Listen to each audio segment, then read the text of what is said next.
በስመ አብ ወወልድ ወመንፈስ ቅዱስ አሐዱ አምላክ አሜን። የተወደዳችሁ የልዑል እግዚአብሔር ቤተሰቦች የእናታችን የቅድስት ድንግል ማርያም የአስራት ቃል ኪዳን የበረከት ልጆች የጻድቃን የሰማዕታት ወዳጆች በወደደንና ባፈቀረን በልዑል እግዚአብሔር ፍጹም ሰላም እላችኋለሁ። እንደምን ዋላችሁ? እንደምን ለይሳ ደረሳችሁ? አሜን። እንደ ኃጢአታችንና እንደ በደላችን ብዛት ሳይሆን እንደ ምሕረትና እንደ ቸርነቱ ተመልክቶ እስከዚህ ሰዓት ያደረሰን የአባቶቻችን አምላክ ልዑል እግዚአብሔር ስሙ የተመሰገነ ይሁንልን። እርሱን ጠርተን እርሷንም ማንተዋት ንጽሕተ ንጹሐን ቅድስተ ቅዱሳን ቅድስት እናታችን ድንግል ማርያም ዘላለማዊ ስሟ የተመሰገነ ይሁንልን።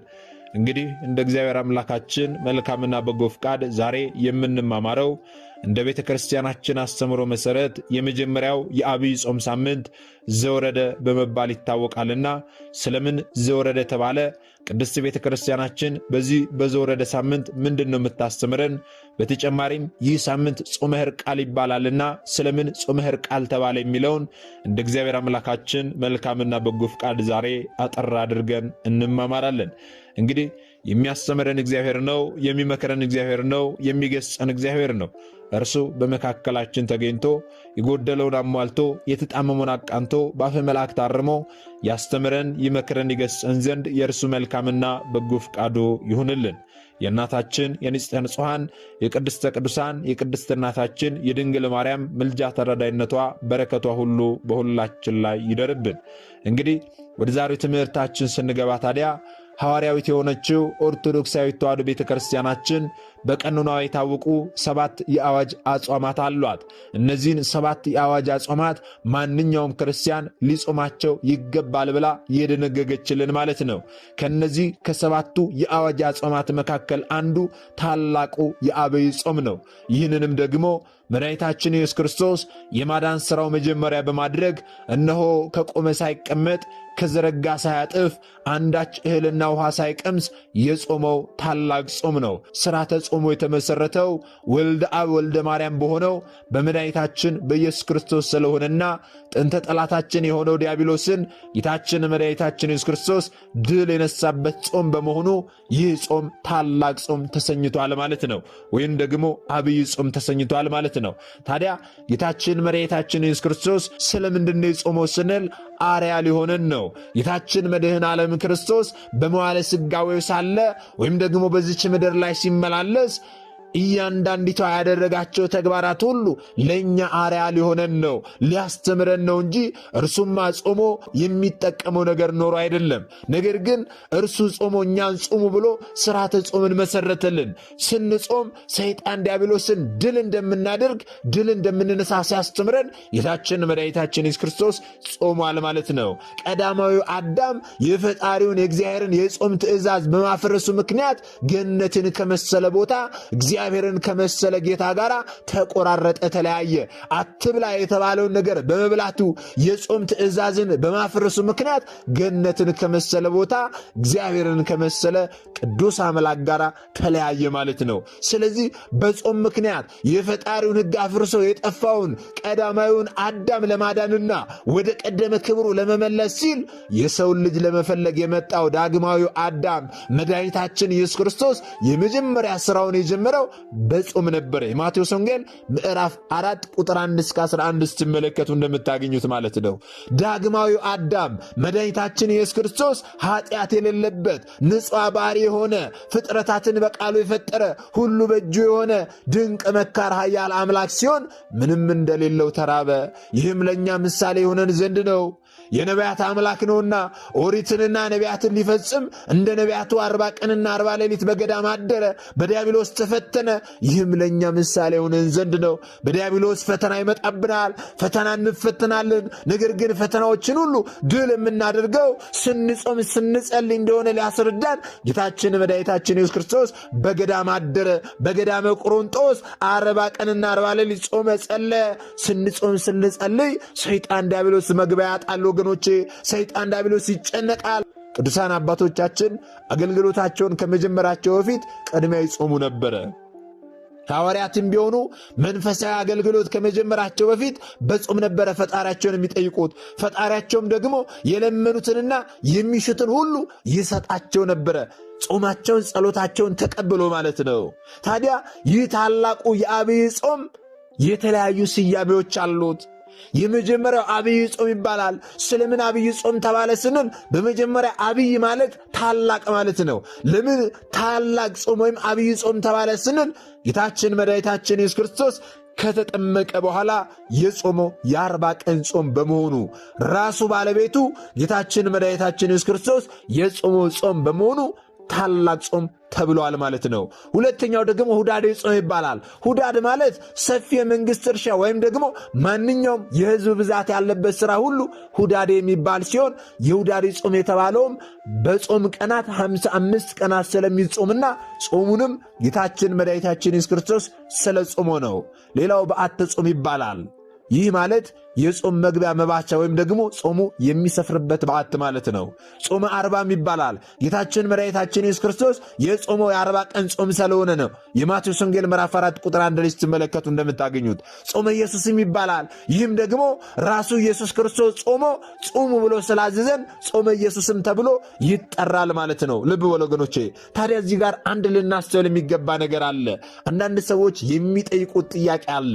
ጌታችን የጾመው 40 ቀንና 40 ሌሊት ነው።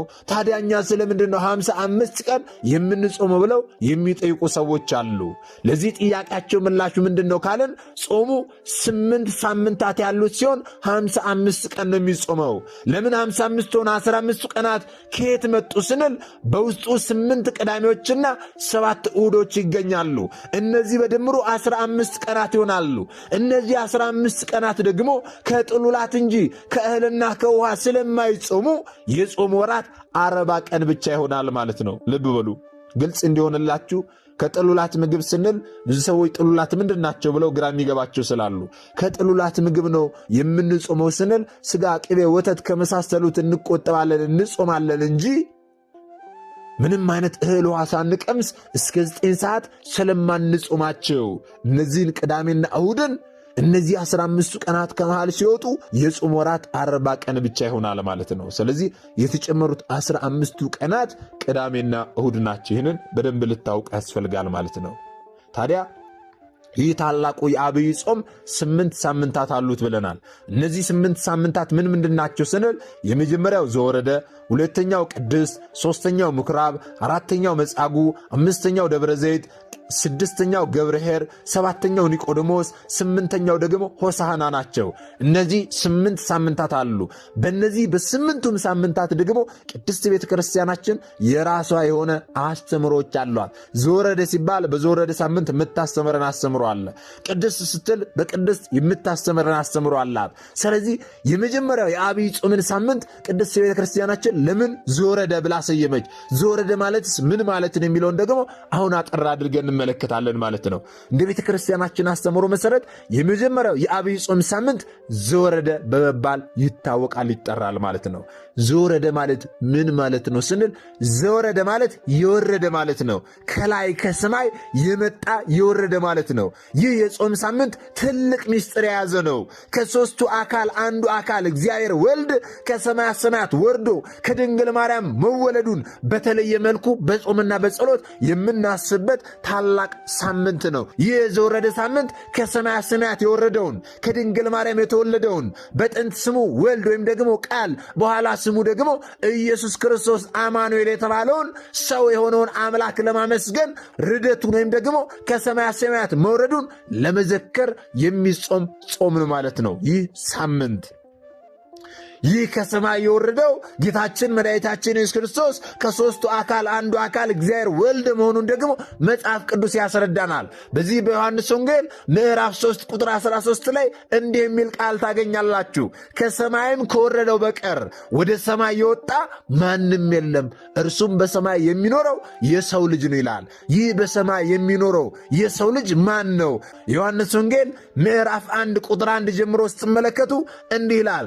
በመጀመሪያ በመጀመሪያም ቃል ነበረ፣ ቃልም በእግዚአብሔር ዘንድ ነበረ፣ ቃልም እግዚአብሔር ነበረ ይልና ቁጥር 14 ላይ ወረድ ብላችሁ ስትመለከቱ ቃልም ሥጋ ሆነ ይላል። ስለዚህ በመጀመሪያው የዐቢይ ጾም ሳምንት ዘወረደ ስንል የሚስጥረ ሥጋዌ የአምላክ ሰው መሆን ትምህርት ነው።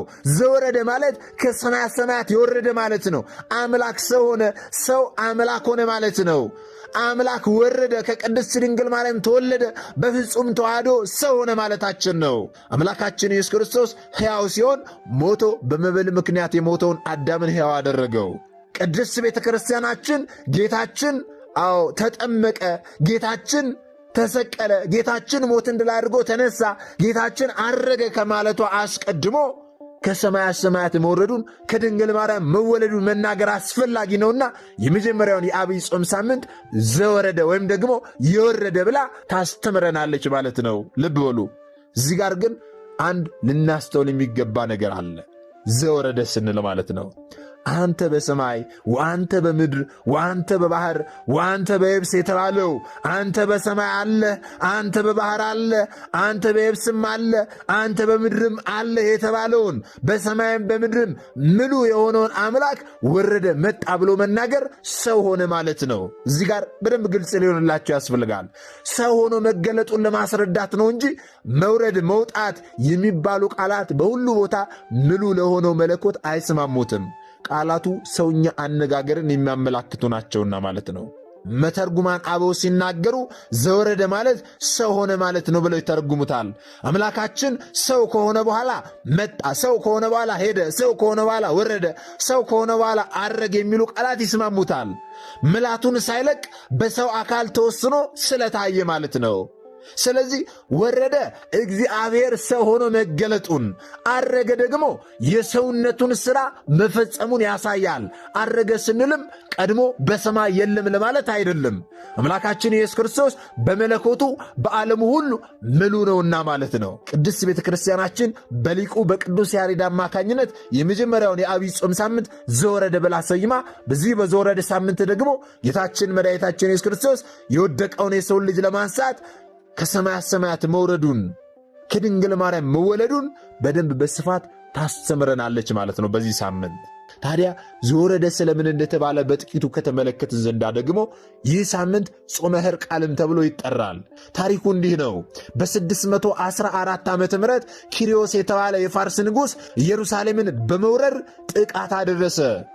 በዚያ ጥቃት በሚያደርስበት ወቅት ላይ ታዲያ በኢየሩሳሌም ንግሥት እሌኒ በሠራችው ቤተ መቅደስ ውስጥ ሲገባ ንግሥቷ በክብር ያስቀመጠችው የከበረው የጌታችን የመድኃኒታችን የኢየሱስ ክርስቶስ መስቀል እንደ ፀሐይ ሲያበራ አገኘው።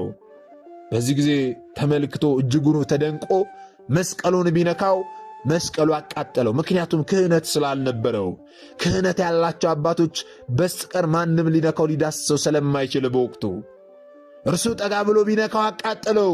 ከዚያም ታዲያ በዚያ የነበሩ ዲያቆናትን መስቀሉን አሸክሞ ሌላውን ንዋያተ ቅዱሳት ዘርፎ 60 ሺህ የሚደርሱትን አቁስሎ ገድሎ 3 ሺህ የሚሆኑትን ደግሞ ማርኮ ከተማዋንም አቃጥሎ ወደ ፋርስ ባቢሎን ይመለሳል ማለት ነው። ታዲያ በዚያን ጊዜ ብዙ ሰዎች በየዋሻው በየጉራንጉሩ ተሸሽገው ተደብቀው ከዚህ ከጦርነቱ ያመለጡ ነበረ።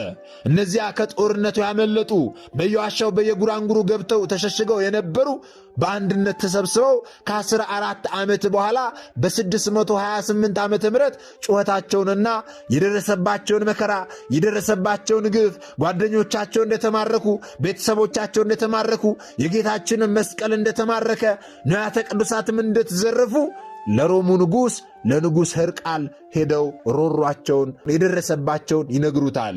እርሱም ታዲያ ሐዋርያት ሰውን የገደለ ዕድሜውን በሙሉ ይጹም ይላሉ፣ ይህንን ሕግ እንዴት አደርገዋለሁ ብሎ ጠየቃቸው። እኛ ያንተን ዕድሜ ፈንታ ያንተን ጾም እኛ ተከፋፍለን እንጾማለን ብለው አንዳንድ ሳምንት ደርሷቸው ጾሙን በሚገባ ጾመውታል። እነርሱ ጾሙን ጾሙ። ንጉሡ ሕርቃል ደግሞ የጌታችንን የመድኃኒታችንን የኢየሱስ ክርስቶስን መስቀልና የተማረኩ ክርስቲያኖችን ለመመለስ ሕርቃል ጦር መዞ በኪሪዮስ ላይ ተነሳበት።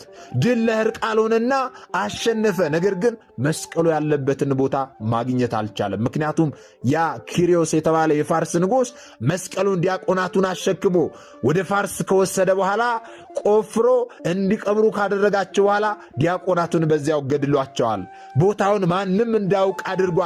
ስለዚህ ከማረከ በኋላ ድል ካደረገ በኋላ ንጉሡ ሕርቃል የጌታችንን መስቀል ግን ሊያገኝ አልቻለም። እነዚያን ዲያቆናት ሲያስገድል መስቀሉን ሲያስቀብር ግን አንዲት ከኢየሩሳሌም የተማረከች ብላቴና በመስኮት ሆና ተመልክታው ነበረ፣ አይታው ነበረ። ስለዚህ አሁን ንጉሡ ሕርቃል ድል አድርጎ መስቀሉን ሲፈልግ ሳለ ማግኘት ተስኖት ሲቸገር ሳለ መስቀሉ ሲቀበርና ዲያቆናቱ ሲገደሉ በመስቀሉና ያየችው ያቺ ከኢየሩሳሌም የተማረከች ብላቴና መስቀሉ ያለበትን ቦታ አሳይታው መስቀሉን ከተቀበረበት ጉድጓድ አውጥቶ በልብሰ መንግሥቱ ጠቅልሎ ወደ ቁስጥንጥንያ ተመለሰ። የተማረኩት በሙሉ ነፃ ወጡ። ታዲያ እኛም ዛሬ ይህንን ለማሰብ ለማስታወስ፣ በተጨማሪም ደግሞ በኃጢአት ላይ ድል እንድናገኝ መንፈሳዊ ጦር በውስጣችን እንዲበዛልን መስቀልህ ከምርኮ እንደተመለሰ እኛንም ከኃጢአት ምርኮ መልሰን ለሕርቃል ድል መንሳትንና በጠላቶቹ ላይ ኃይልን እንደሰጠኸው ለእኛም በኃጢአት ላይ ድል የመንሳት መንፈሳዊ ኃይልን ስጠን ስንል ይህንን ጾም እንጾመዋለን ማለት ነው። በጌታ ጾም ላይ እንድጾም የሆነበት ምክንያትስ ምንድን ነው ስንል ጾሙ የጌታ ጾም በሚጾምበት ወቅት ላይ ስለተጾመ ነው። ለዚህ ነው ቤተ ክርስቲያናችን አብራ የደነገገችልን አንድ ላይ እንዲጾም ያደረገችው ማለት ነው። እዚህ ላይ ልናስተውል የሚገባው ነገር በዚያን ጊዜ ለሕርቃል ሕዝቡ ሱባኤ ይዞለታል። ዛሬም እኛ ለቤተ ክርስቲያናችን ሱባኤ በማሰብ እግዚአብሔር አምላክ ለሕርቃል የሰጠውን በጠላቶቹ ላይ ድል መንሳት ለእኛም እንዲሰጠን የምንጠይቅበት ስለሆነ የመጀመሪያውን ሳምንት በሕርቃል ስም ሰይበን ጾሙን እንጾማለን ማለት ነው። የእኛ ጠላት የጨለማ ገዢ የሆነው ዲያብሎስ ነውና እርሱን ደግሞ በጾም እንደምናሸንፈው ጌታችን መድኃኒታችን ኢየሱስ ክርስቶስ አስተምሮናልና ጾመን ጸለየን ሰይጣን ዲያብሎስን ድል እንድናድርግ እሱ አምላካችን መድኃኒታችን ኢየሱስ ክርስቶስ ሁላችንንም ይርዳን። ታዲያ እኛ የተማርነውን ደግሞ ላልተማሩት ወንድሞቻችን ልናስተምር ልናሳውቅ ያስፈልጋል። ምክንያቱም እኛ የተማርነውን አስተምረን ቢሆን እኛ ያውቅነውን አሳውቀን ቢሆን ኖሮ ማንም ሀብተ ወልድና ስመ ክርስትና ሰጥታ ማኅተብ በአንገቱ ላይ ካሰረችበት ከቅድስት ቤተ ክርስቲያን ወጥቶ ወደ ሌሎች ሃይማኖት ተቋማት ባልሄደ ባልገባ ነበረ። ነገር ግን እኛ የተማርነውን ስለማናስተምር ያውቅነውን ስለማናሳውቅ ብዙ እህቶቻችንና ወንድሞቻችን እየሳቱ ነው ያሉትና የሳቱትንም ለመመለስ ያሉትንም ለማጽናት አሁን ላይ የተማርነውን ወደፊትም የምንማረውን የቤተ ክርስቲያናችንን አስተምሮ ልናስተምር ያስፈልጋል ማለት ነው። ይህንን እንድናድርግ ደግሞ አምላካችን መድኃኒታችን ኢየሱስ ክርስቶስ ሁላችንንም ይርዳን። ምናልባት ደግሞ ዛሬ ገና ወደዚህ መንፈሳዊ ቻናል የመጣችሁ ሰዎች ካላችሁ ከዚህ በፊት የተማማርነውም ከዚህ በኋላ የምንማማረውም መንፈሳዊ አስተምሮች ወደ እናንተ እንዲደርሱ ከፈለጋችሁ ሰብስክራይብ አድርጋችሁ የደወል ምልክቱን መጫን ይኖርባችኋል። ምክንያቱም ይህ ቴክኖሎጂ ያመጣው ስርዓት ነው፣ እኔ ያልኩት አይደለም። ይህንን ካደረጋችሁ ዕለት ዕለት ከዚህ የሚለቀቁ አስተምሮች ወደ እናንተ ይደርሳሉ።